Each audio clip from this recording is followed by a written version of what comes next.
5 minutes past 8. I'm delighted to say Ronan O'Gara is with us this morning. Ronan, good morning to you. How are you? Sorry, sneaking a last bite. No worries.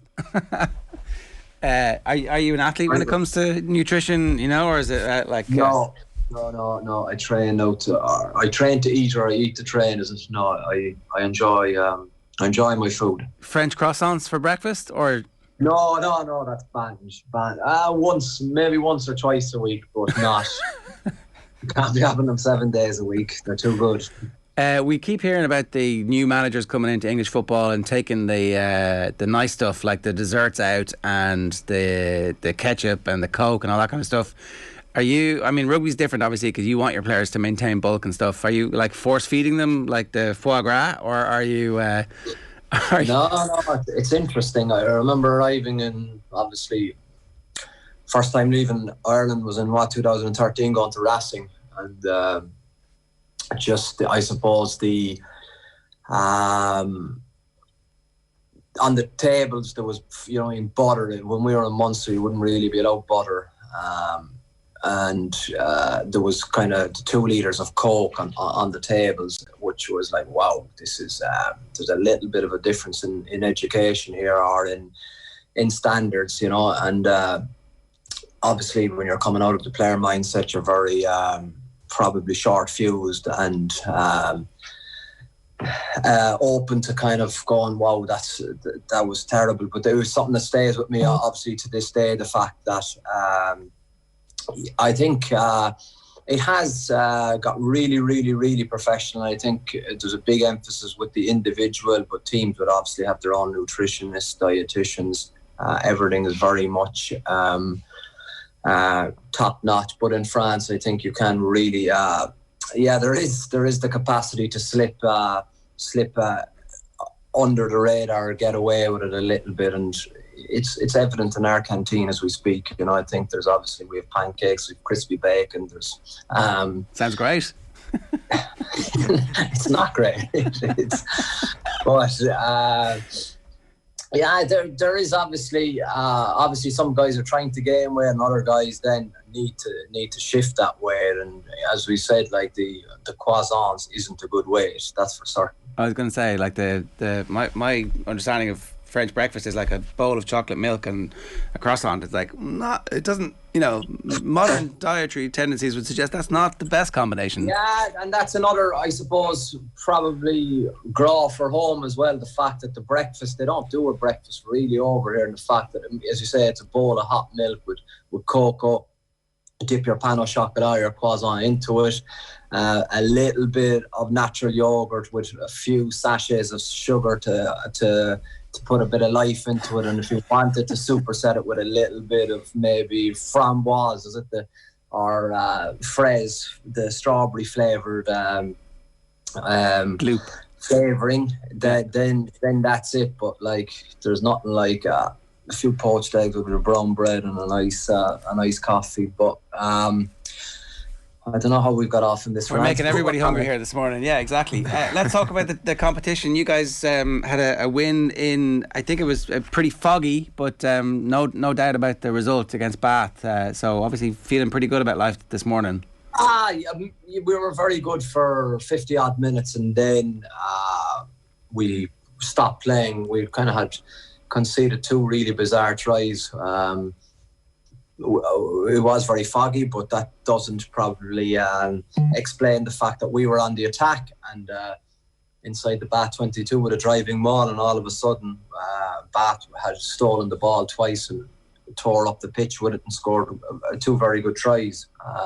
I don't know how they got the ball. I kind of looking into it this morning, but I still haven't the wiser. So it was good. It was good, Gerald. We constructed our performance, I think, which was important in Europe, in the fact that obviously Bath are struggling really badly. But I think it was a 32-0 at one stage, which was impressive in the fact that it was obviously nil more so than 32. When you're picking a team for the game this week, how are you managing players, and how are you making sure that, is your desire to get a performance and inject more momentum into the season and keep winning in this competition? Because it seemed like a lot of the French teams just some of them decided, right, this is B team territory. Montpellier obviously did, and for you, like, I know you've got a long-standing relationship with the tournament, and it's important for big opportunity for the club as well. So what goes into your thinking when you're deciding how strong a team you're going to pick for that game? Yeah, that's a great question, because of obviously the way the competition is structured, with the kind of results that have been awarded. In some case, you mean Montpellier getting 5 points. That's the 5 points which has been gifted to them by the competition, because they've played. That's the only game. The Leinster game is the only game that they've played, if I'm correct. Montpellier, isn't it? So, but they have a match nul or a draw and awarded 5 points. No, they've had a game against Leinster that they were alright at 5 points. They go to the RDS and they got stuffed, and then they were to play another game, Exeter away, I think. Yeah. And that was 2 points, is it? So they have 7 points. Is that correct? They were beaten 42-6 by Exeter. Yes, sorry, exactly. That was the thing. I'm thinking. Well done on. Yes, exactly. So they've played the 2 games, but there were one game that they haven't played, and which technically they have played, and according to the competition gives them 5 points. So in Europe they haven't really shown up to play a game at this stage, but they receive Exeter this weekend, and if they were to get a result there, they qualify. So I think it's very very, very difficult to understand how to go about this weekend, because if you are looking at 4 games, usually the cream rises to the top, in the fact that if you played 4 games on the pitch, you have a fair idea that you want to be probably in the first 3 of your group, so you avoid the better teams in the other group. But at this stage, when you look at the tables this morning, it's very, very difficult to understand how it could finish up, and it doesn't really matter if you win the game this weekend, in the fact that, well, there's a lot of good teams, but Toulouse get beaten at the weekend by Wasp. It was a brilliant performance by Wasp, but they have a game cancelled as well. We have a game from Bath where you fancy yourselves winning that game away from home, but you end up getting 2 points. So there are so many different, I suppose, conundrums going on. So, but for this weekend, I think what the message you take out from last weekend is, you've rested players from a Montpellier point of view, but the club takes an absolute hammering, and a lot of mentalities take a huge bruising and battering in that regard. So I don't think there are any winners from that game, Leinster included, in the fact that they would have liked probably a better game, even though they will go to Bath this weekend. It'll be much more competitive than the team they played. But that isn't. It was probably hard to watch, from my point of view, understanding the magic of the Champions Cup. There was no magic on show yesterday. Yeah, it's really unfortunate we've got to this situation, and notwithstanding the fact that COVID exists, and just maybe to come out and zoom out from this year's tournament, it feels a little bit like we all need to sit around and remind everybody about the importance of this competition, because even if look at the sports ground and Leicester coming back and winning, right? It's bad for Connacht. It's great for the tournament. It's great for Leicester. It's like they obviously really felt like this was something worth fighting for and digging in for. And even Northampton were really desperate to score in the last minute against Ulster in that game as well. So there's loads of teams who are still taking this seriously, it feels like.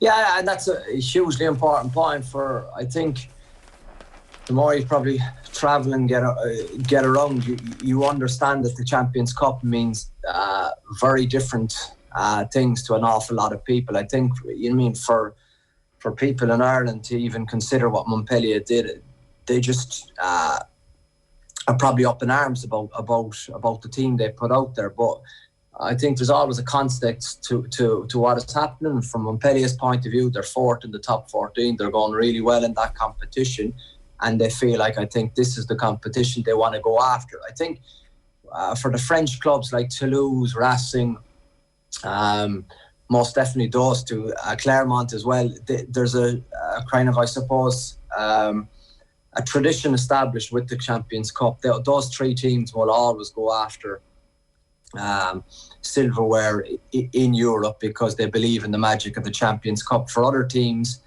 Cast to a point as well, they have a long history in the competition. Cast changed their team. Yeah, they had 14 changes, and it was probably more their second team than first team, but at least it was their professional squad, and they have values in that squad, and they play hard for each other, and they fronted up and they pushed Munster really to the wire on Friday night. But for other teams that I suppose don't have, I suppose, that emotional attachment with the competition, you could see with Montpellier that there was more an academy team, and as a result they got blown out of the water, and their probably club's reputation is damaged as a result. I think the La Rochelles, the Bordeaux, other teams like that, they want to get to that level where Europe means something for them, and I think once you've tasted that personally or as a club, I think your values will always remain intact. Ronan, can we chat about Munster on Friday night? I mean, you're somebody obviously who has great admiration for Jack Crowley, and now people are starting to see why over the last couple of weeks in particular. On Friday night, it wasn't even just about the kicking, it was the carries, it was the tackling. I think he was the top tackler for Munster on Friday night. How much of it, about your attraction to Jack Crowley and trying to get him to La Rochelle last year, was based on his open play and what he did outside of being a kicker? Yeah, well, you don't want it to be top tackler. That's something you need to change straight away, because you want your key player driving your attack, and you need him trying to, I suppose, restore his energy levels when the opposition have the ball. But opposition teams are smart and they get at the 10. But he didn't shirk in that environment. Yeah, I think he was very composed. He looks. I think. The one attribute you look in young players is do they have time in the ball? When you watch I'm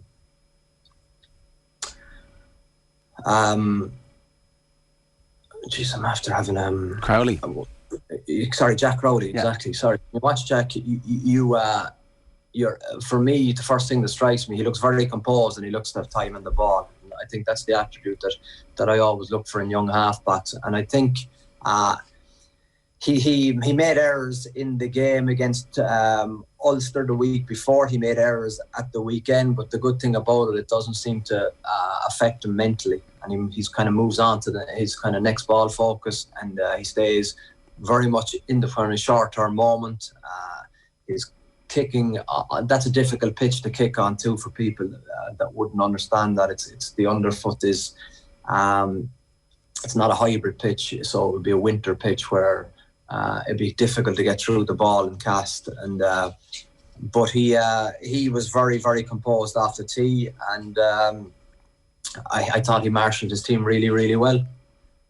That marshalling of the team is interesting, because there was a moment late in the game when Donegal O'Callaghan was saying on TV that Crowley should have taken more ownership over a moment about whether to go for the post or go for the corner, that the decision was not left up to Peter O'Mahony, but Peter O'Mahony takes the decision to go for the corner, and it seems as if Crowley is being directed by O'Mahony, which seemed completely understandable if he's a young out-half. But regardless of your age, if you're the out-half, do you need to be making that decision, or at least trying to inform that decision? Not necessarily, because I think I think there was probably a little bit more to that decision on the fact that I think if Munster kicked the points, it was still a 6-point game, wasn't it? So, like, I would prefer maybe to go to the corner in that regard, the fact that you just keep ownership of the ball 80 metres from your own goal line, as opposed to, you kick the penalty, but Cast win the restart and they're an all-out attack for 5+2. You know me, beats your 6 points. So it depends really how you see the game in that regard. Are you better off keeping their foot on the throat in their 22 or 15 metres from their line with possession of a driving maul, which Munster are very good at, and their close combat game is very good. I think what you want there is probably the guy with experience making that decision. In the fact that I don't think that's a Jack Crowley call, to be fair. Yeah, that it is an O'Mahony decision, isn't it? It's like, he's the leader. He's going to make the decision. We're going for this. Let's go. Everybody up.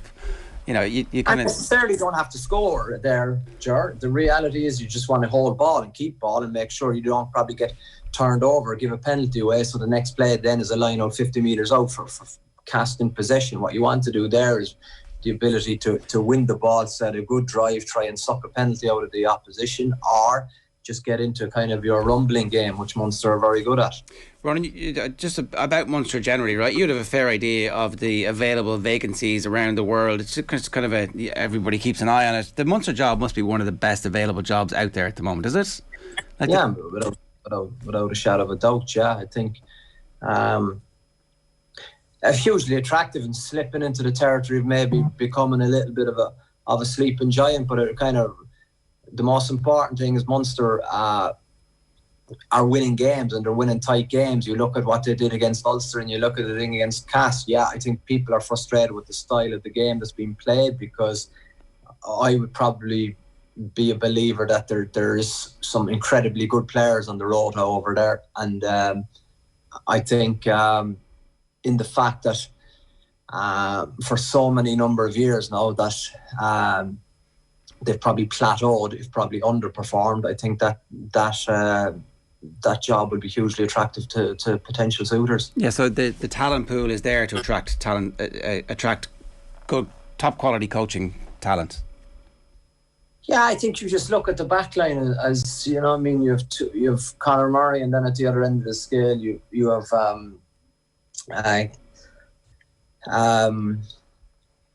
Craig Casey.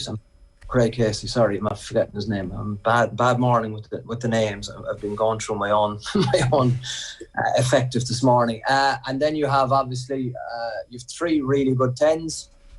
You Dialandi. You look at Rory at 12. You've two 13s that are really good in the back three. There's so much competition. So I think from the back, Munster are always traditionally good up front. There's no doubt about that. There's a lot of back rows. You look at Hodnett coming into the game the last day, and that charge probably changed the kind of energy of the game. Gave Munster a big footing in the cast territory, and you think that there is an awful lot within that group that can come out still yet. I just want to ask you about Ulster. There's a generation of backs that they have who are kind of aged between 24, Balakoon's 24, and then 21. Doak started the game obviously as scrum half because Cooney was injured, but McElroy looked really good. Lowry was sensational with a one-handed pickup that helped set up the try. They played with a lot of confidence and physical aggression, even the smaller of the guys, but it's kind of, I don't know. Is it too early for them for us to start thinking Ireland? Like, should we see Balakoon starting a big game in the Six Nations? Is it time to stick Doak in the Ireland squad? How do you get those lads in to see if they're ready or going to be ready in 18 months' time? Yeah, it's an interesting one, because I think probably consistently Hume is ahead of all of them in the fact that I think he's been very, very impressive for a number of months now, pushing beyond probably the 6-month period since well, certainly I suppose I've been tracking him anyway. He looks very good. His capacity to beat the first defender again yesterday in Northampton was very interesting, and necessarily I was thinking maybe he works really well with I'm after the Big 12. Yes, McCluskey. Yeah, exactly. Those two together were a beautiful foil for each other. But obviously, yesterday he was playing with a different centre partnership, and he looked really good as well. Doak has a really good game and consistently seems to be performing well. Lowry at 15, 10, really good ball player, and Balakoon. Just they look ready. Yeah, I agree with that. I think from being in that situation a few times and seeing it is the fact that the damage I suppose Ulster did to themselves by not getting a result in Thomond Park when Munster were down to 14. That I think that confirms or it really plays on probably managers, coaches' mind, and the fact that they were being talked up because the week previously to Ulster, or the Munster game, Ulster put on a big performance by beating, who was it? In Europe or the Leinster? Yeah, game? it was no. It was like Northampton was before Christmas, obviously, as well. No, it was. They had beaten Ulster or Leinster, wasn't it? In the They'd RDS, beaten Leinster, yeah. Or the Aviva. Yeah, they'd beaten Leinster in Dublin, yeah. And then they had the disappointing defeat to Ospreys, and then it went into Europe.